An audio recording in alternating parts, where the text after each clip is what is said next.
Estou me aproximando nesse momento do lugar onde ficava a casa do menino Tiago Damasceno, de 7 anos. Esse era o lugar. Vejam só, não sobrou praticamente nada.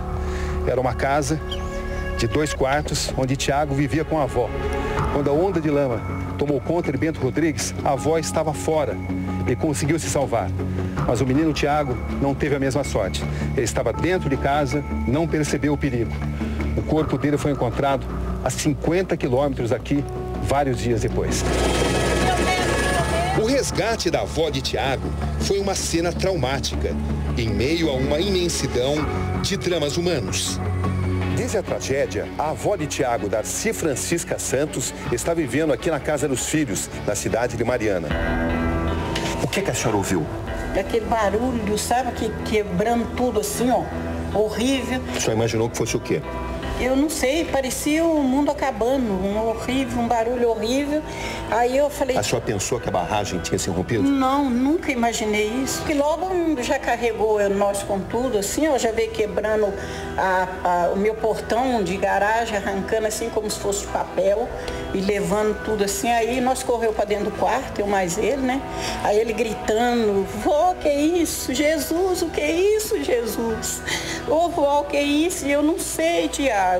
Aí nós vendo cair tudo assim, os postes de luz caindo tudo, parecia um filme de televisão. Só escutei a voz dele na hora que caiu a casa em cima de nós.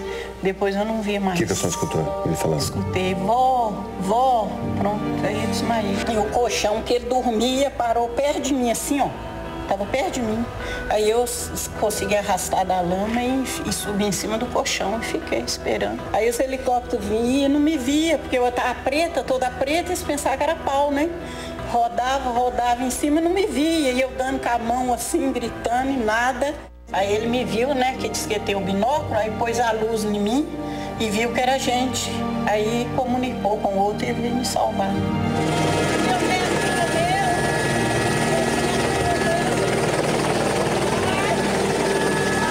Eu triste de sair de lá e deixar ele para trás. É dor insuportável. Nossa Senhora, não desejo a ninguém essa dor. A senhora pretende voltar para lá um dia? Nunca mais. Não quero nem passar lá. O que eu sofri lá, não quero mais não.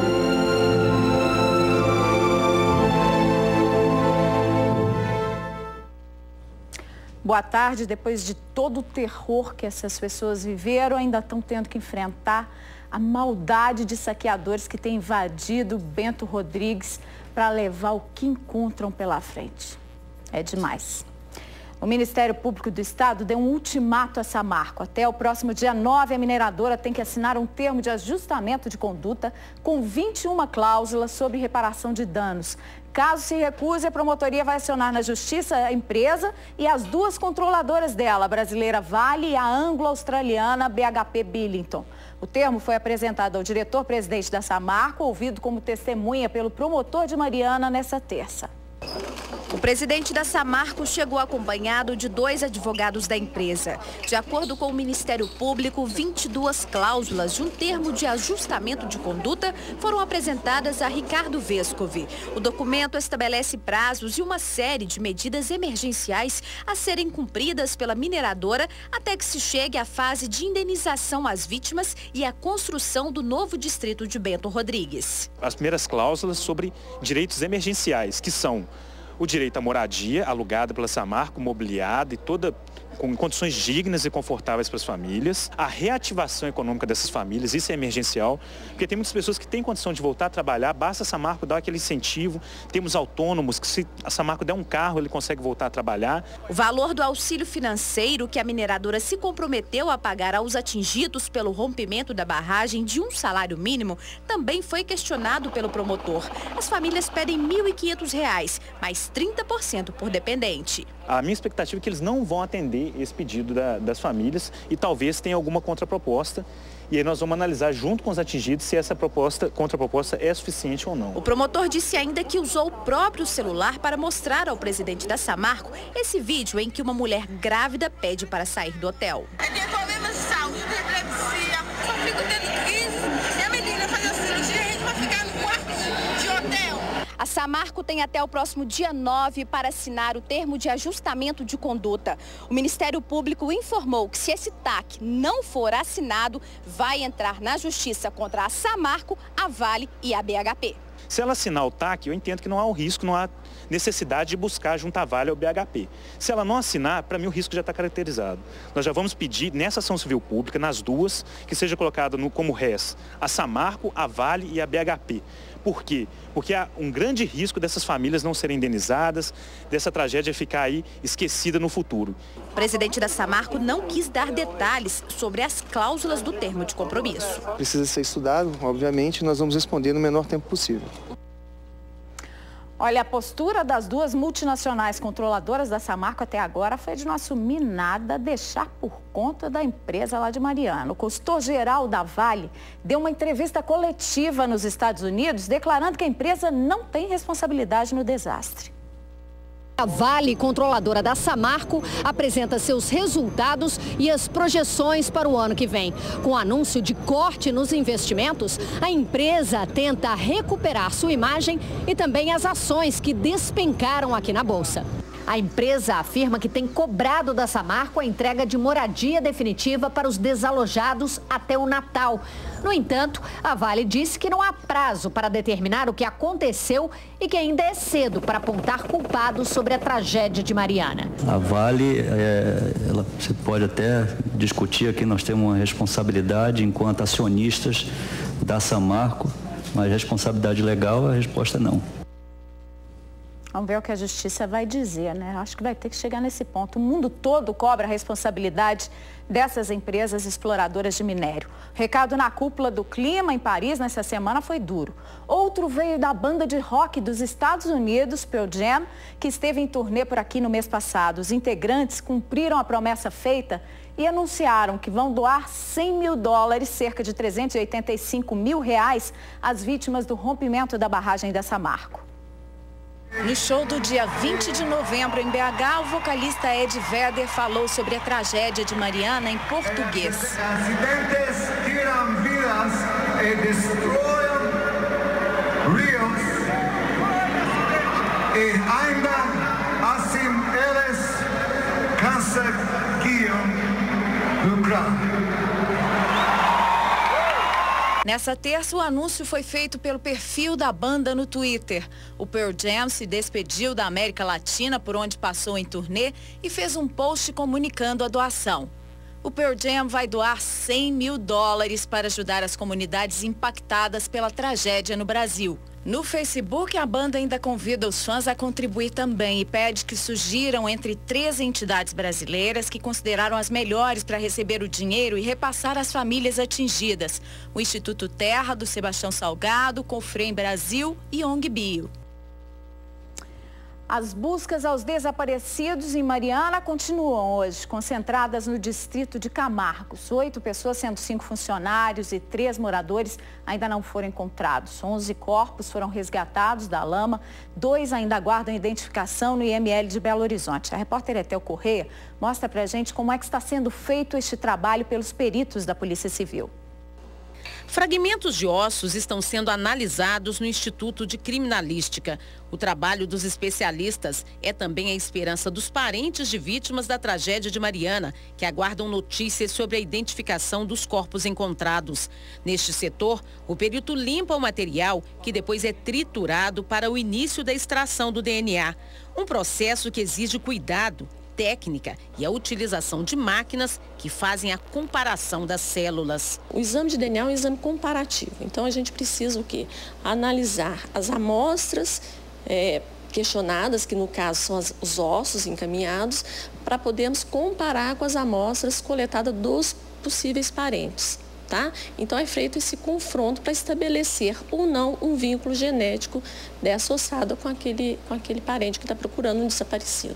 Para chegar à identificação do corpo, o DNA das amostras é comparado ao perfil genético dos parentes. O resultado é altamente confiável. No caso de Mariana, as análises já estão em andamento, mas a extração de DNA é bem difícil pela natureza do acidente e pelo tempo decorrido até o encontro dos corpos. Segundo a coordenadora do trabalho, os restos mortais somente são encaminhados para fazer esse tipo de exame, que é mais sofisticado, quando não foi possível a identificação no Instituto Médico Legal por meio da análise de digitais ou da arcada dentária. Ela afirma que os peritos estão trabalhando duro no processo, que não permite previsão exata para terminar. Pode levar até meses. No caso de identificação de cadáveres, esse tempo médio é de 30 dias. Ele pode ser antecipado ou não, ou até mesmo ser prorrogado, vai depender da qualidade dessa amostra. Já já a gente vai mostrar as consequências dessa tragédia de Mariana, que continuam em Valadares, onde houve protesto. Aguarde. Um acidente no centro de Belo Horizonte mobilizou o SAMU e a Polícia Militar nessa manhã. Um carro entrou dentro de uma ótica. Uma pessoa acabou sendo atropelada.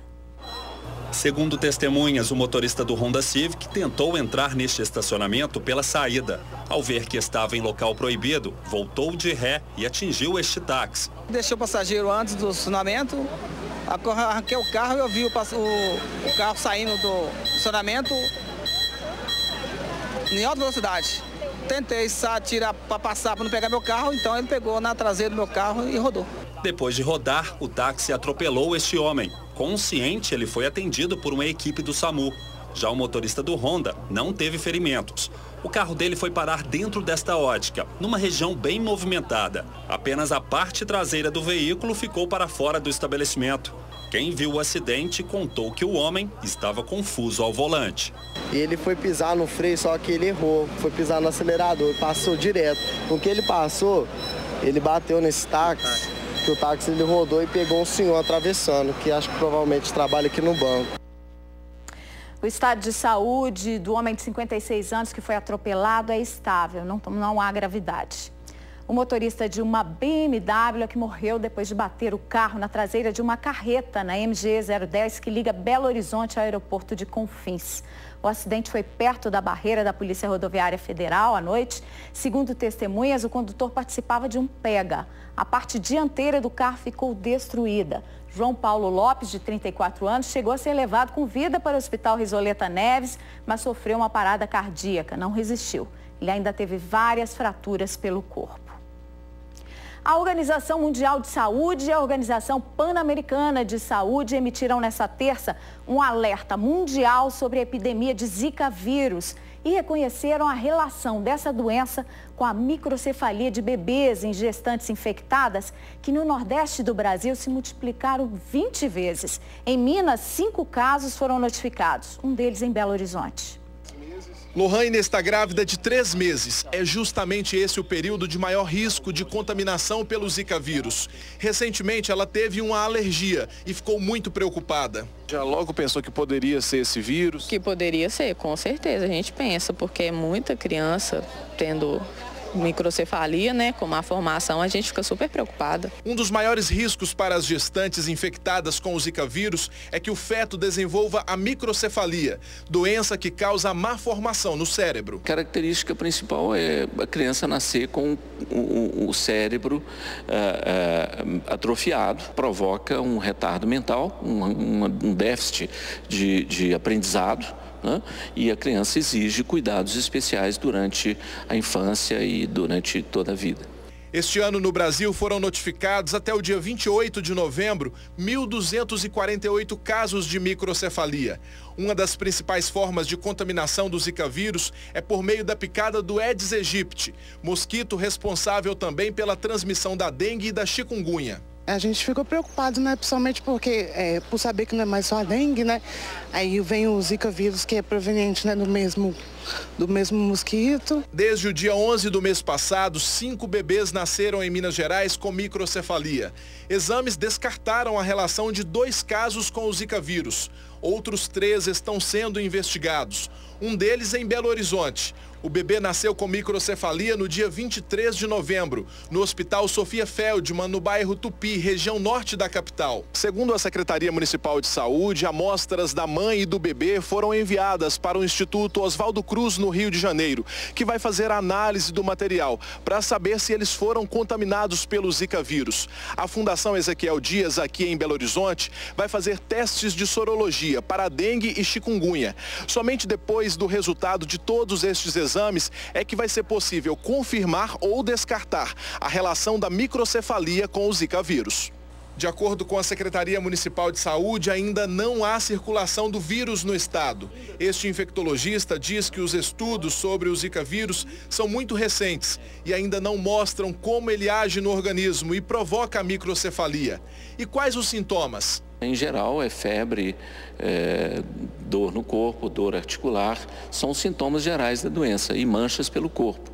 Então, são sintomas que são rápidos, né? Em geral, não dura mais do que uma semana. Alguns cuidados são essenciais. Para a prevenção é fundamental que ela se proteja da picada do mosquito, né? Então, usar repelente, evitar exposição, principalmente a regiões onde estiver acontecendo os casos.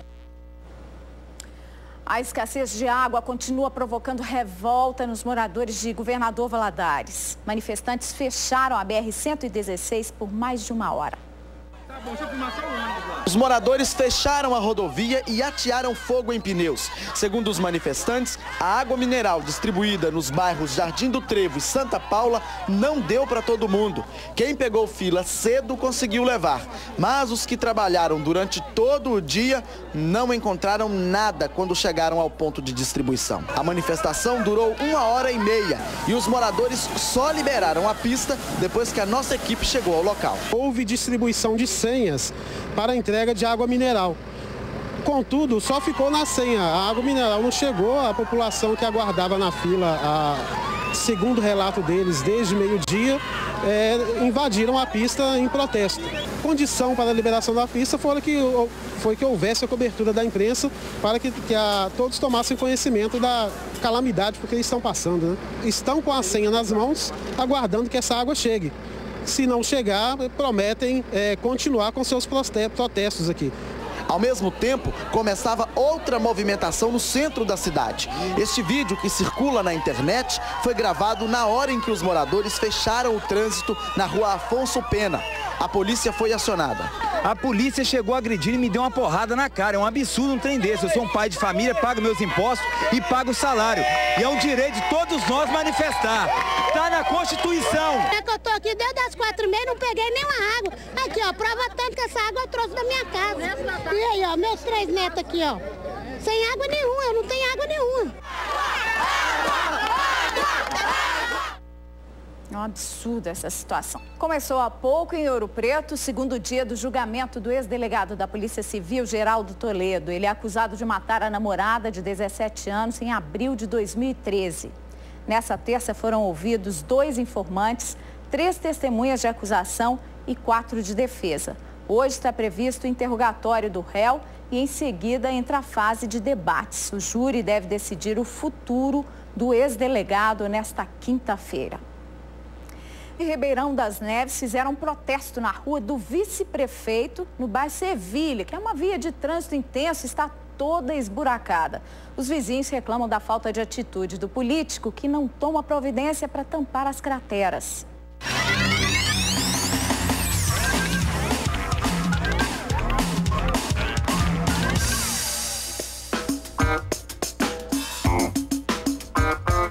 Umas 3 vezes na semana a gente tem que chamar a Copasa para desentupir o esgoto. Tá faltando asfalto, tá faltando vergonha na cara. Mas com a lagoa para pescar, é esgoto tem aqui, ó. E a vara de pescar? Vem cá, porque já tá dando peixe já, ué. Isso aqui deve ter uns 4, 5 meses que tá dessa forma. O ônibus passa, os caminhões, aí suja tudo as portas dos comércios da gente e aí atrapalha a gente fazer as vendas. A gente já está nessa crise aí. Vocês já cobraram muitas vezes uma solução lá na prefeitura? Sim, já. Só que quando a gente vai, eles falam que não tem asfalto, que não tem como fazer, que a prefeitura está em falência. A gente não aguenta mais, o vice-prefeito mora aqui. Então quer dizer que o vice-prefeito mora aqui nesta rua? Sim, mora ali. Vamos lá na casa dele? Vamos! Bora então.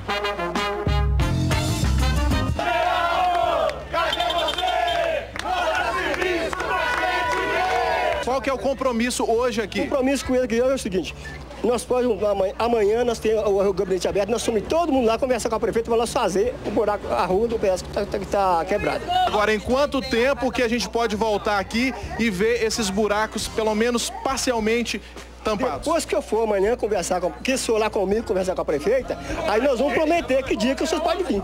Combinado, então? Queremos solução! E nós vamos continuar cobrando providências. E esse foi mais um...